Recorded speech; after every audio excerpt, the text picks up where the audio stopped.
નમસ્કાર વિદ્યાર્થી મિત્રો, હું ગોસ્વામી રીતિ આપનો સંતકૃપા વિદ્યાલય વતી હાર્દિક સ્વાગત કરું છું. તો વિદ્યાર્થી મિત્રો, આજે આપણે અર્થશાસ્ત્રમાં પ્રકરણ 4 બેન્કિંગ અને નાણાકીય નીતિ વિશે સવિસ્તાર માહિતી લઈશું, જેમાં બેંકનો ઉદ્ભવ કેવી રીતે થયો, ક્યાં થયો અને ક્યારે થયો, તેનો અર્થ, બેન્કોનું વર્ગીકરણ એટલે કે એના મુખ્ય પ્રકારો કેટલા છે અને કયા કયા છે, તેમજ નાણાકીય નીતિ વિશે સવિસ્તાર માહિતી લઈશું. તો વિદ્યાર્થી મિત્રો, સૌપ્રથમ શું કહે છે કે આપણે સૌ બેંક શબ્દથી પરિચિત હોઈશું. આપણે સૌ બેંકથી તો પરિચિત છીએ, બરાબર. આપણે આપણા ઘરની બચતો બેંકમાં મુદતી થાપણોના સ્વરૂપે કે બચત ખાતામાં મૂકી હશે. એટલે કે આપણે જે આપણા મમ્મી કે પપ્પા કે આપણા વડીલો જે બચત કરતા હશે, ઇવન તમે બચત કરો ને તો તમે કોઈક એવી જગ્યાએ રાખો કે જ્યાં તમારી કહેવાય કે બચત સેફ હોય, બરાબર. તો આપણા વડીલો શું કરતા હોય કે ઘરની જે બચતો છે એને બેંકમાં થાપણ સ્વરૂપે અથવા તો બચત ખાતામાં મૂકી હશે.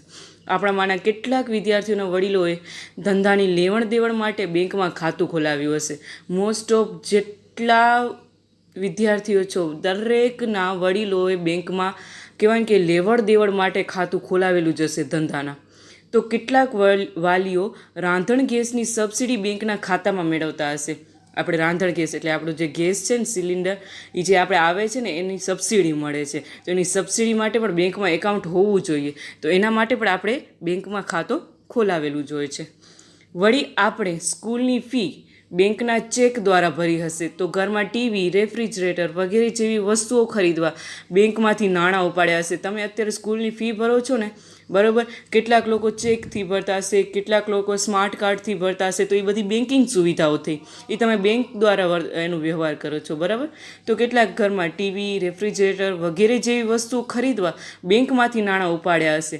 આપણામાંના કેટલાક વાલીઓએ ઘર ખરીદવા માટે બેંકમાંથી ધિરાણ લીધું હશે.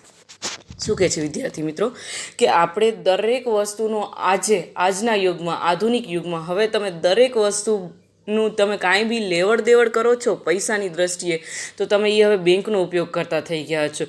ગમે તેવી મોટી ટીવી લ્યો, રેફ્રિજરેટર લ્યો, ગમે એ લ્યો તમે, પણ એનું બેંકમાંથી તમે નાણાં ઉપાડ્યા હશે, બરાબર. કેટલાક આપણે લોકો તો ઘર ખરીદવા માટે પણ બેંકમાંથી લોન લેતા હોઈએ છીએ, બરાબર. એટલે કે ધિરાણ લીધું હશે. આમ આધુનિક યુગમાં આપણા બધા જ નાણાકીય વ્યવહારો બેંક દ્વારા થાય છે. તો આ પ્રકરણમાં આપણે બેંકો વિશેની સમજૂતી લેવાની છે, કેમ કે અત્યારે તમે દરેક પ્રવૃત્તિ બેન્કિંગ થ્રુ કરો છો. ધારો કે પેટીએમ છે, પછી ઓનલાઈન બેન્કિંગ સુવિધા છે, નેટ બેન્કિંગ છે, કે જેનાથી તમે છે લેવડ દેવડ છે એ ટૂંક જ સમયમાં અને સારી રીતે અને વગર કોઈ તમારે હાથે પર્સ રાખ્યા વગર અથવા તો પૈસા હાથમાં ફરાયા વગર તમે છે એ વ્યવહાર કરી શકો, બરાબર. બેન્કોનો ઉદ્ભવ અને તેનો અર્થ જોઈએ વિદ્યાર્થી મિત્રો. શું કહે છે કે બેન્કોનો ઉદ્ભવ ક્યારે થયો અને એનો અર્થ શું? બેંક એટલે શું? અંગ્રેજીમાં બેંક શબ્દનો અર્થ જથ્થો કે સમૂહ થાય છે. શું કહે છે? અંગ્રેજીમાં બેંક શબ્દનો અર્થ શું થાય છે? જથ્થો અથવા સમૂહ થાય છે. સંસ્કૃત ભાષામાં બેંકને મળતો શબ્દ ભાંડ છે. શું છે? ભાંડ, જેનો અર્થ મૂડીનો જથ્થો એમ થાય છે. જો આપણે શું કરીએ એનો અર્થ ધ્યાન દેજો વિદ્યાર્થી મિત્રો.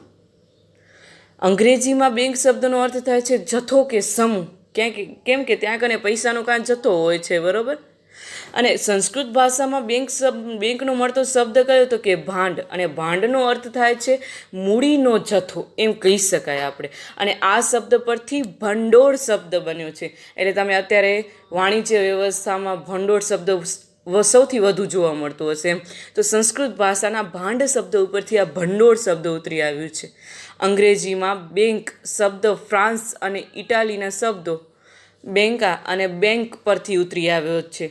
યુરોપમાં પ્રાચીન સમયમાં સરાફો ઢળતી પાટલી પર નાણાંની લેવડ દેવડ અને જુદા જુદા પ્રદેશોમાં નાણાંની ફેરબદલી કરતા હતા. જો શું કહે છે, યુરોપમાં પ્રાચીન સમયમાં એ લોકો શું કરતા હતા તો કે સરાફો ઢાળતી પાટલી પર નાણાંની લેવડ દેવડ કરતા હતા. એટલે કે એ લોકો આમ બેંકમાં ના જવું પડતું. કોઈ એવી ધનિક કે શ્રીમંત વ્યક્તિ હોય અથવા તો કોઈ એવી ધંધાદારી વ્યક્તિ હોય, ત્યારે બહુ બધા ધંધાદારી નહોતા, અમુક જ કોઈક એવું હોય સદ્ધર વ્યક્તિ, એમની પાસે નાણાંની લેવડ દેવડ થતી હતી, બરાબર. અને જુદા જુદા પ્રદેશોમાં નાણાંની ફેરબદલી કરતા હતા. આમ પાટલી એટલે કે બેન્ચ પર નાણાંની જથ્થાની ફેરબદલી થતી અને આમ બેંક શબ્દ અંગ્રેજીમાં ઉપયોગ થવા લાગ્યો. તમે જોયું હશે ઘણી જૂની પિક્ચરો હોય કે પછી ઘણી જૂની આમ કહેવાય ને કે આપણા મમ્મી પપ્પાના જમાનાની જે મૂવીઝ હોય ને, એ મૂવીઝમાં છે ને એ લોકો એક નાની બેન્ચ હોય, મુનિમજી કરીને હોય, ખબર છે? એની પાસે એક નાની આમ બેન્ચ હોય, અથવા તો જે શ્રીમંત વર્ગ હોય એ શું કરે, એના જે વડીલ છે એની પાસે એક બેન્ચ જેવું હોય, પાટલી જેવું. એ પાટલી થ્રુ નાણાંની લેવડ દેવડ થતી હોય, બરાબર? એટલા માટે યુરોપમાં એ પ્રાચીન સમયમાં એવી રીતે લેવડ દેવડ થતી હતી, એટલા માટે અંગ્રેજી શબ્દ બેંક આવ્યું. તો આમ કહી શકાય કે બેંક શબ્દને નાણાંના ભંડોળ સાથે સંબંધ છે. બેંક શબ્દને કોના સાથે સંબંધ છે? તો કે નાણાંના ભંડોળ સાથે સંબંધ છે. હવે વિદ્યાર્થી મિત્ર, વિશ્વની સૌ પ્રથમ બેંક તરીકે સ્પેનમાં 1401માં સ્થપાયેલી બેંક ઓફ બાર્સિલોના ગણાય છે. તમને ઓપ્શનમાં અને 1 માર્ક્સમાં 100% પૂછવામાં આવશે કે સૌ પ્રથમ બેંક કઈ, અથવા તો વિશ્વની સૌ પ્રથમ કઈ બેંક સ્થપાયેલી અને ક્યારે અને ક્યાં. તો વિશ્વની સૌ પ્રથમ બેંક તરીકે ક્યાં કને સ્થપાઈ હતી? સ્પેનમાં. ક્યારે સ્થપાઈ હતી? 1401માં. અને બેંકનું નામ જણાવો. તો બેંક ઓફ બાર્સિલોના. સૌ વિદ્યાર્થી મિત્રોએ પોતાની પુસ્તકમાં આ વિગતની નોંધ કરી લેવી. જ્યારથી નાણું ચલણ તરીકે સ્વીકૃતિ પામ્યું છે, ખબર છે નાણાંના કેટલા પ્રકાર છે છોકરાઓ? 6. બરાબર? તો જ્યારથી નાણું છે એ ચલણ તરીકે સ્વીકૃતિ પામ્યું છે ને, જો પહેલાં પશુ નાણું આવ્યું, પછી પહેલાં વસ્તુ નાણું હતું, પછી પશુ નાણું આવ્યું, પછી ધાતુ નાણું આવ્યું, કાગદી નાણું આવ્યું, બરાબર? પછી આ કહેવાય ને કે નોટો આવી, કાગળ નાણું આવ્યું. તો આવી રીતે જ્યારે જે નાણું છે એ ચલણ તરીકે સ્વીકૃતિ પામ્યું, ત્યારથી નાણાંનું કાર્ય ફક્ત વિનિમયના માધ્યમ અને મૂલ્યના માપદંડ પૂરતું જ મર્યાદિત ન રહેતા મૂલ્યના સંગ્રાહક તરીકે તેમજ ભવિષ્યના સોદાની ચૂકવણી કે વિલંબિત ચૂકવણીના સાધન તરીકે પણ સ્વીકૃતિ બન્યું છે. જો શું કહે છે, જ્યારથી નાણું આપણે સ્વીકાર્યું ને કે આ ચલણ તરીકે આનો ઉપયોગ કરશું, તો નાણાંનું કાર્ય શું હતું કે વિનિમયનું માધ્યમ, એટલે કોઈ વસ્તુ કે સેવાની ખરીદ વેચાણ કરતા હોય ત્યારે નાણું એનું મધ્યસ્થી બને છે. બીજું તો કે મૂલ્યના માપદંડ પૂરતું, એટલે કે માત્ર એનું મૂલ્ય જાળવી શકાય અથવા તો કોઈ બી વસ્તુનું મૂલ્યનો માપદંડ તરીકે એનો ઉપયોગ થતો, એટલું જ નહીં, પરંતુ મૂલ્યના સંગ્રાહક તરીકે, એટલે કે એનું સંગ્રહ કરી શકતા અને ભવિષ્યમાં સોદાઓની ચૂકવણી કરવી હોય અથવા તો વિલંબિત ચૂકવણી એટલે કે ઉધાર પર ચૂકવણી કરવી હોય તો તેના સાધન તરીકે પણ નાણું સ્વીકૃત બન્યું છે. નાણાંના કાર્યો વધતા નાણાંના મૂલ્યની જાળવણીનો પ્રશ્ન ઊભો થયો. હવે જો આપણે ખબર છે ને પશુ નાણું હતું તેનું મૂલ્યની જાળવણીનો પ્રશ્ન ઊભો થયો, એટલે પછી આ કાગદી નાણું અસ્તિત્વમાં આવ્યું, પહેલાં ધાતુ નાણું અસ્તિત્વમાં આવ્યું, પછી કાગદી નાણું અસ્તિત્વમાં આવ્યું. તો હવે અહીં પણ એના કાર્યો વધતા જાય છે. તો હવે એક પ્રશ્ન ઉદ્ભવ્યું કે એની જાળવણી કેવી રીતે કરશું આપણે નાણાંની? તો ટૂંકમાં નાણાં આધારિત અર્થવ્યવસ્થામાં નાણાંની સાચવણી, એટલે કે આપણે જે નાણાંનો ઉપયોગ કરીએ છીએ એની સાચવણી, એની હેરફેર અને તેના મૂલ્યની જાળવણી માટે આપણે કોઈક સંસ્થાની જરૂર તો પડશે, જે કાર્ય બેંક દ્વારા થતું જોવા મળે છે. કે આપણું નાણું સંચવાઈ રહે, આપણા નાણાંની હેરફેર થઈ શકે, તેના મૂલ્યની જાળવણી થઈ શકે, આવું બધું કહેવાય ને કે આનું બધું સાચવણ કરવા માટે એક સંસ્થાની જરૂર હતી અને એ સંસ્થા આજે બેંક તરીકે ઓળખાય છે, બેંક તરીકે આપણે જોવા મળે છે. બરાબર વિદ્યાર્થી મિત્રો, ધ્યાન દેજો. સૌ પ્રથમ બેંક ક્યાં સ્થપાઈ, ક્યારે સ્થપાઈ? તો કે વિશ્વની સૌ પ્રથમ બેંક સ્પેનમાં 1904માં બેંક ઓફ બાર્સોલિના તરીકે ઓળખાય છે. બરાબર. હવે જ્યારે નાણાંને આપણે ચલણ તરીકે સ્વીકાર્યું ત્યારે એનું વિનિમયનું માધ્યમ તરીકે, મૂલ્યના માપદંડ કે મૂલ્યના સંગ્રાહક તરીકે જ નહીં માત્ર, પરંતુ વિલંબિત ચૂકવણી માટે, સોદાઓની ચૂકવણી માટે પણ એનો ઉપયોગ થતો હતો અથવા થાય છે હજી પણ, એની સ્વીકૃતિ પામેલ છે. પછી તો કે નાણાંના કાર્યો વધતા એક પ્રશ્ન ઉદ્ભવ્યું કે એની આપણે જાળવણી કેવી રીતે કરશું? તો એની જાળવણી કરવા માટે, એની સાચવણી કરવા માટે, એની હેરફેર કરવા માટે એક સંસ્થાની જરૂર પડે કે જે બેંક તરીકે ઓળખાય છે. બરાબર વિદ્યાર્થી મિત્રો, તો ત્યારબાદ અગત્યનો પોઈન્ટ આવે છે બેંકનો અર્થ. બેન્કિંગ સેવા આપતી સંસ્થા એટલે બેંક, ટૂંકું અને ટચ કે બેન્કિંગ સેવા આપતી સંસ્થા એટલે શું થશે? બેંક. બરાબર. શું કહે છે કે તમને બેંકની સેવાઓ આપતી સંસ્થા એટલે બેંક. બરાબર વિદ્યાર્થી મિત્રો. સવિસ્તાર ભણીએ તો માંગવામાં આવે એટલે નાણાં પરત કરવાની શરતે ધિરાણ કરવાના હેતુથી બચતો એકત્રિત કરતી સંસ્થાને બેંક કહે છે. બહુ જ સરસ એનો અર્થ વ્યાખ્યા કહીએ તો એ લોકો શું કહે છે વિદ્યાર્થી મિત્રો? ધ્યાન દેજો કે માંગવામાં આવે એટલે નાણાં પરત કરવાની શરતે આપણે એને નાણાં પરત કરી આપીએ. ધિરાણ કરવાના હેતુથી એટલે એ આપણે નાણાં આપે. ધિરાણ એટલે જે બચતો એકત્રિત કરતી સંસ્થા છે એને બેંક કહે છે. પહેલાં આપણે આપણી બચતો છે એ બેંક પાસે રાખીએ એટલે થાપણ સ્વીકારે બેંક. બરાબર. પછી આપણે માંગીએ ત્યારે એ આપણે પરત કરીએ એટલે આપણે ધિરાણ લઈએ એની પાસેથી.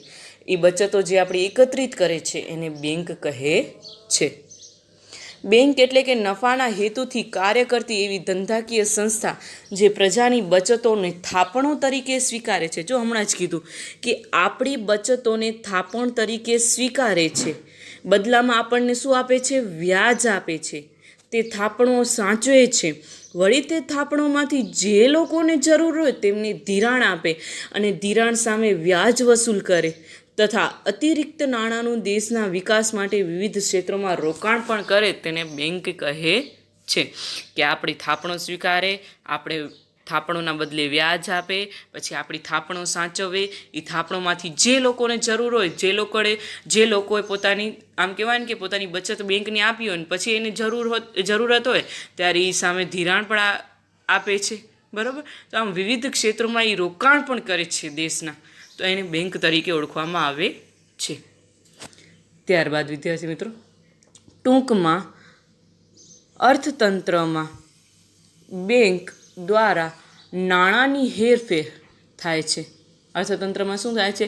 અર્થતંત્રનું આ જે ચકેડું છે ને એ કન્ટિન્યુઅસલી ચાલવું જોઈએ. એટલે આ જો એકવાર મેં ખરીદી કરી, બરાબર, એનો ઉપયોગ કરી લીધો તો બીજી વાર પાછી મને એ વસ્તુ ખરીદવાની હશે, વળી ઉત્પાદકે વેચાણ કરવાની હશે, વળી મારે એને નાણાં આપવા, એ વળી થોડાક નાણાંનું પોતાના માટે ઉપયોગ કરે, વળી કાચું માલ ખરીદે, વળી ઉત્પાદન કરે. તો આવી રીતે આ ચકેડું સતત ચાલ્યા કરે છે. એવી રીતે અર્થતંત્રમાં બેંકો દ્વારા નાણાંની હેરફેર થાય છે. એવી જ રીતે નાણું પડી રહે એટલે તેની એક પ્રવૃત્તિમાંથી બીજી પ્રવૃત્તિમાં સતત હેરફેર થતી ન રહે તો નાણાંમાં પડી રહેલા જથ્થાનું મૂલ્ય ભવિષ્યના ગાળામાં ઓછું થતું જાય છે. શું કહે છે એ લોકો? કે જો નાણું એક જ જગ્યાએ પડી રહે, એને એક જગ્યાએથી બીજી જગ્યાએ સતત હેરફેર ના કરીએ એક પ્રવૃત્તિમાંથી બીજી પ્રવૃત્તિમાં, તો એનું મૂલ્ય છે ને એ ઓછું થતું જાય છે. ફરતા નાણાંનું મૂલ્ય વધતું રહે છે. હવે 10 રૂપિયા છે એને તમે એક જ જગ્યાએ રાખો, સપોઝ ધારી લો તમારી પાસે ₹1,00,000 છે એને તમે ઘરમાં જ રાખો, તો ઘરમાં રાખ્યા પડ્યા એ કંઈ તમારે વધવાના નથી રૂપિયા, પણ એને સતત તમે હેરફેર કરતા રહો ને, એ રૂપિયા બેંકમાં રાખો તો એનું વ્યાજ મળે. બેંક એ તમારે ₹1,00,000 ક્યાંક રોકાણ કરી દે, બરાબર, અન્ય કોઈક પ્રવૃત્તિઓમાં, તો એને એનું વ્યાજ મળી રહે, એ તમને વ્યાજ ચૂકવે. આમ સતત હેરફેર થતી રહે તો એનું મૂલ્ય વધતું રહે છે. બરાબર વિદ્યાર્થી મિત્રો. તો હવે આપણે જોઈશું બેંકોનું વર્ગીકરણ, એટલે કે બેંકોના મુખ્ય પ્રકાર કેટલા. સામાન્ય રીતે બેંકો 2 પ્રકારની હોય છે. એક વાણિજ્ય અથવા વેપારી બેંક અને બીજી આવશે મધ્યસ્થ બેંક.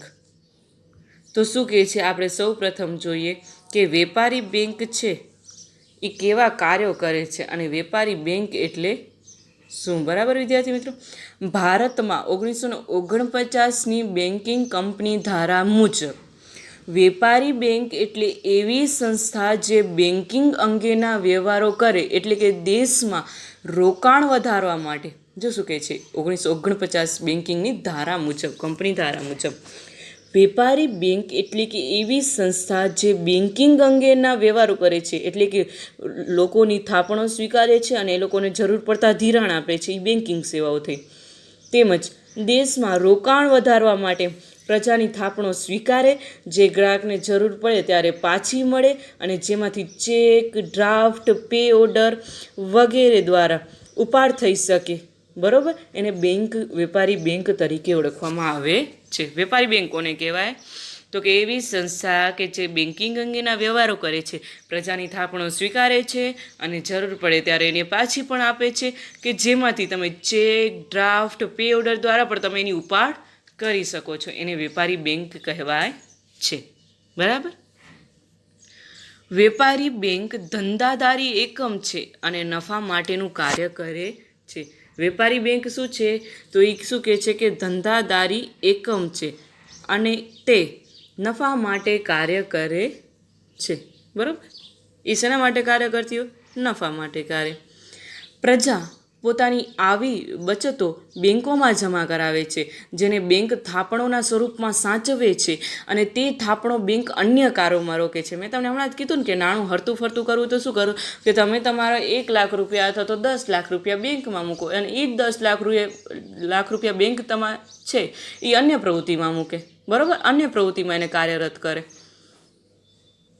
એક રીતે બેંક પ્રજાના પૈસા અન્ય આર્થિક પ્રવૃત્તિઓમાં વાપરે છે અને તેથી પ્રજાને તેના બદલામાં થાપણો પર વ્યાજ ચૂકવે છે. એમને બેંક કંઈક એના ઘરમાંથી કાઢીને આપણે પૈસા ના આપતી હોય, આપણે એનો વ્યાજ ના આપતી હોય. બરાબર. શું કરે?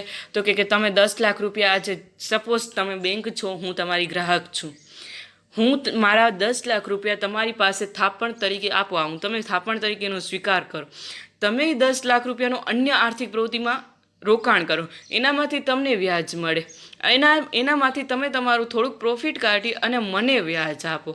તો આવી રીતે બેંક છે એ સતત કાર્યરત હોય છે અને નાણાંનું સતત આમ કહેવાય ને કે હેરફેર કરતી હોય છે. બરાબર. થાપણોનું બેંક કોઈ ક્ષેત્રોમાં રોકાણ કરી શકે, જેમ કે ખેતી કે ઉદ્યોગના વિકાસ માટેના કાર્યક્રમોમાં વાપરી શકે, અથવા તો સરકારની જામીનગીરીઓ ખરીદી શકે, અથવા જે લોકોને રૂપિયાની જરૂર હોય તેવા લોકોને ધિરાણ આપી શકે. બરાબર. શું કહે છે કે થાપણોનું બેંક કોઈ ક્ષેત્રમાં રોકાણ કરી શકે. કેવી રીતે રોકાણ કરી શકે? જેમ કે ખેતી કે ઉદ્યોગ વિકાસ માટે કાર્યક્રમોમાં વાપરી શકે છે, અથવા તો સરકારની જામીનગીરીઓ ખરીદી શકે, અથવા જે લોકોને રૂપિયાની જરૂર હોય તેવા લોકોને શું આપી દે છે? ધિરાણ આપી શકે છે. અત્યારે મેં તમારી પાસે 10 લાખ રૂપિયા જમા કરાવ્યા, મને કાંઈ જરૂર નથી, પણ બીજી વ્યક્તિને 5 લાખની જરૂર હોય તો તમે મારા 10 લાખમાંથી 5 લાખ એને આપી શકો બેંક તરીકે. બરાબર. રોકાણ કરે ત્યારે બેંકને નફો કે આવક મળે છે અને ધિરાણના બદલામાં બેંક વ્યાજ વસૂલ કરી અને કમાણી કરે છે. ચલો, હવે શું થયું? મેં તમારી પાસે 10 લાખ રૂપિયા રાખ્યા, તમે એના પર મને વ્યાજ આપો. બીજી વ્યક્તિ છે, એને 5 લાખની જરૂર છે, તમે એને ધિરાણ કર્યું 5 લાખનું, તો તમે એની પાસેથી શું વસૂલ કરો છો? વ્યાજ વસૂલ કરો છો. બરાબર. થાપણો સ્વીકારવા માટે જે વ્યાજનો દર બેંક આપે તેના કરતાં ધિરાણ પર ઊંચા વ્યાજનો દર વસૂલ કરી બેંકો નફો કમાય છે. જો મેં તમારી પાસે થાપણો સ્વીકારવી, એના ઉપર તમે મને જે વ્યાજ આપો છો ને, એના કરતાં તમે જેને ધિરાણ આપો છો ને, એટલે બીજી વખતે જે 5 લાખ રૂપિયા લઈ જાય છે ને, એના પાસેથી તમે જે વ્યાજ વસૂલ કરો છો ને, એ વધુ હોય છે.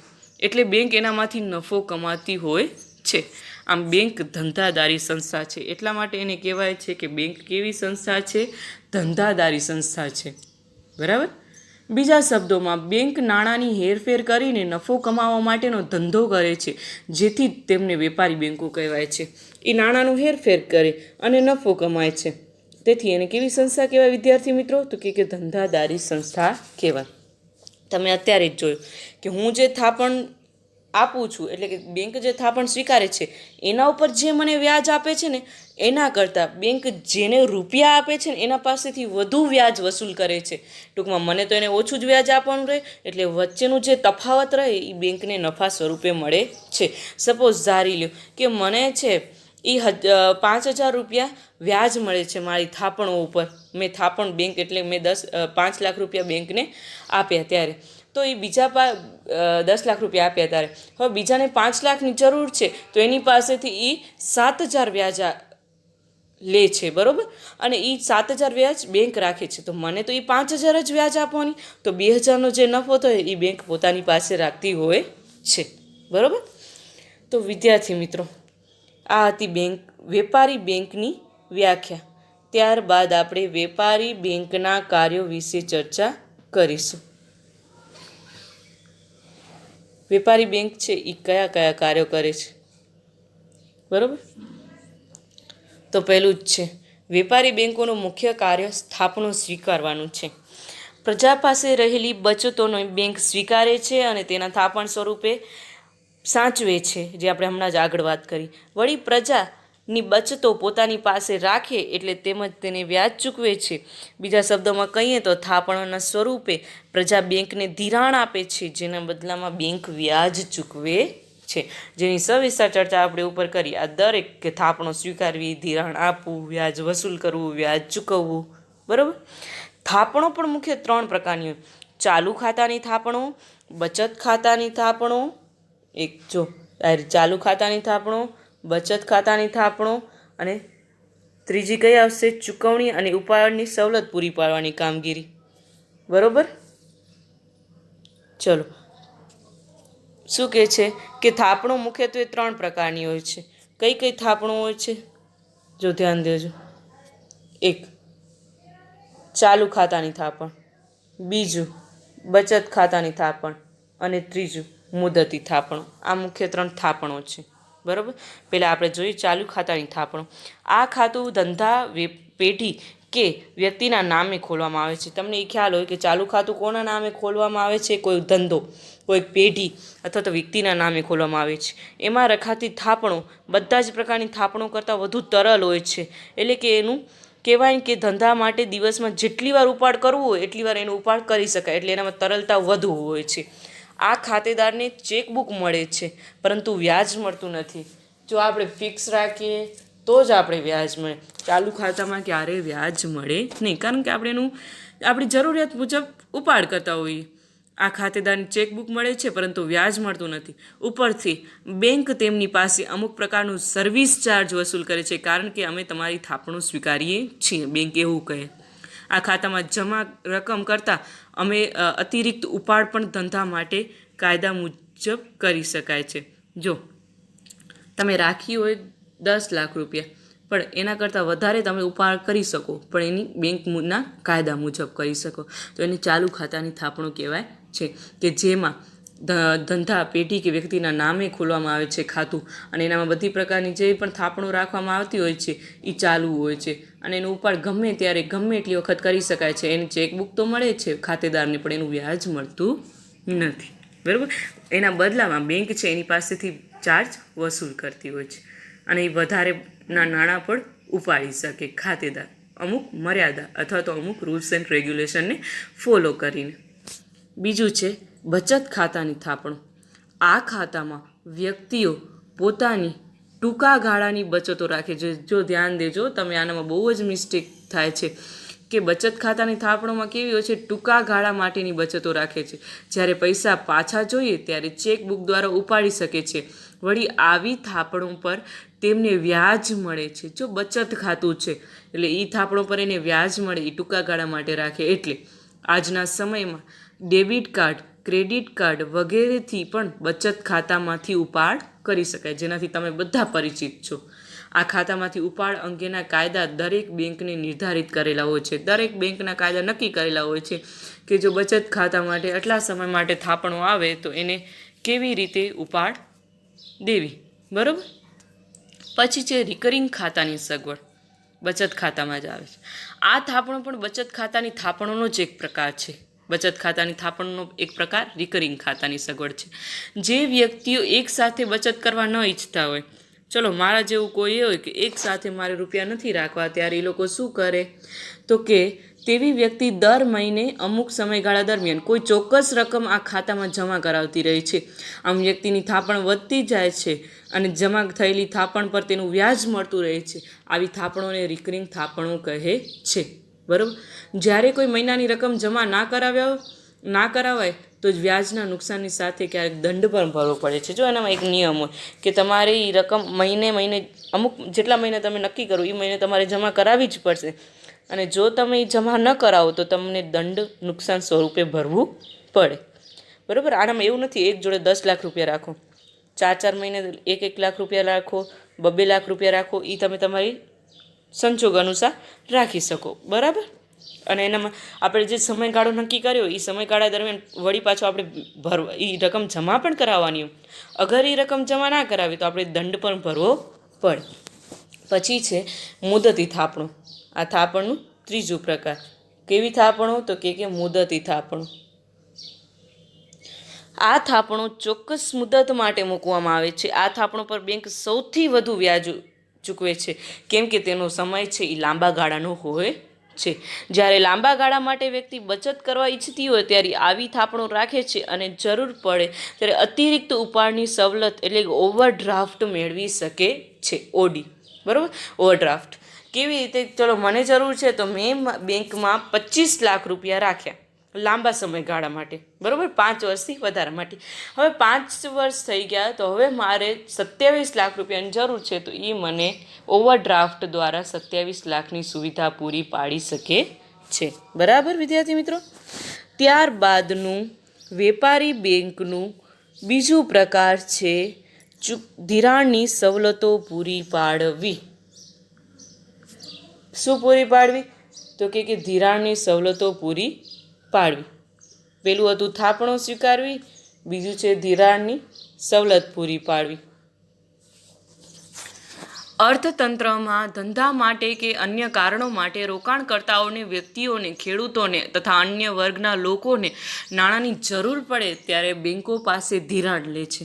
આપણે બધાને ખબર જ છે કે આપણે જ્યારે નાણાંની જરૂર પડે વધારે પ્રમાણમાં ત્યારે આપણે બેંક પાસે ધિરાણ લેતા હોઈએ છીએ. એટલે કે રોકાણકર્તાઓ છે, વ્યક્તિઓ, આપણે પછી ખેડૂતો છે, અન્ય વર્ગના લોકો છે, એ બેંક વ્યાજ લઈને વિવિધ પ્રકારનું શું કરે છે? ધિરાણ. આપણે ધિરાણ કરતી હોય બેંક ત્યારે એના બદલામાં આપણી પાસે વ્યાજ લેતી હોય, બરાબર?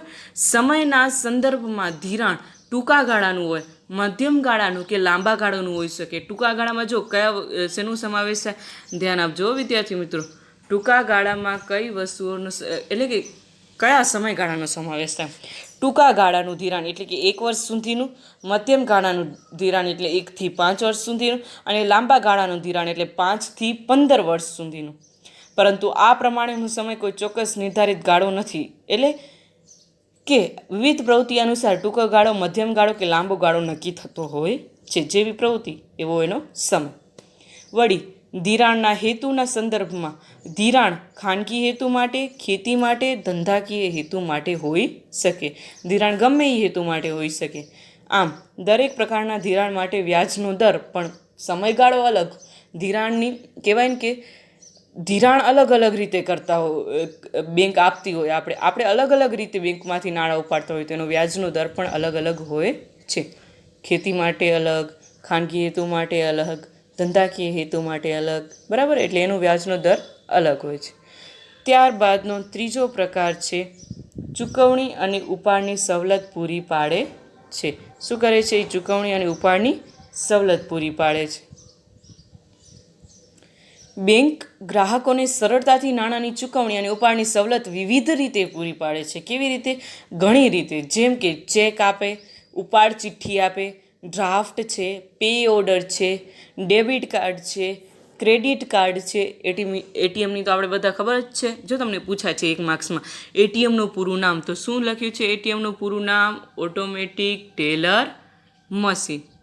પછી ઇન્ટરનેટ બેન્કિંગ વગેરે સુવિધાઓનો સમાવેશ થાય છે. ચૂકવણી અને ઉપાડની સવલતમાં અનેક સુવિધાઓ તમને પૂરી પાડે છે. અથવા ફોન પે છે, પછી ઘણા બધા એવા અલગ અલગ એપ્સ છે કે જેના દ્વારા તમે ઓનલાઈન બેન્કિંગ, ઇન્ટરનેટ બેન્કિંગ કરી શકો, બરાબર? તો તમે આની ચૂકવણી કરી શકો અને ત્યાંથી ઉપાડની સવલત પણ મેળવી શકો, બરાબર વિદ્યાર્થી મિત્રો? તો આ હતા વેપારી બેંકના મુખ્ય કાર્ય. કયા કયા કાર્ય? એક, થાપણો સ્વીકારવી. એનામાં પણ મુખ્ય 3 પ્રકારની થાપણો હતો: ચાલુ ખાતાની થાપણ, બચત ખાતાની થાપણ અને મુદતી થાપણ. બીજું છે ધિરાણની સવલતો પૂરી પાડવી. ત્રીજું છે ચૂકવણી અને ઉપાડની સવલત પૂરી પાડવાની કામગીરી, બરાબર? તો આ મુખ્ય વેપારી બેંકના 3 કાર્યો છે, બરાબર? તમને કેટલીક વાર પૂછાતા હોય છે, તો આ પોઈન્ટ પણ તમારે નોંધ કરી લેવી.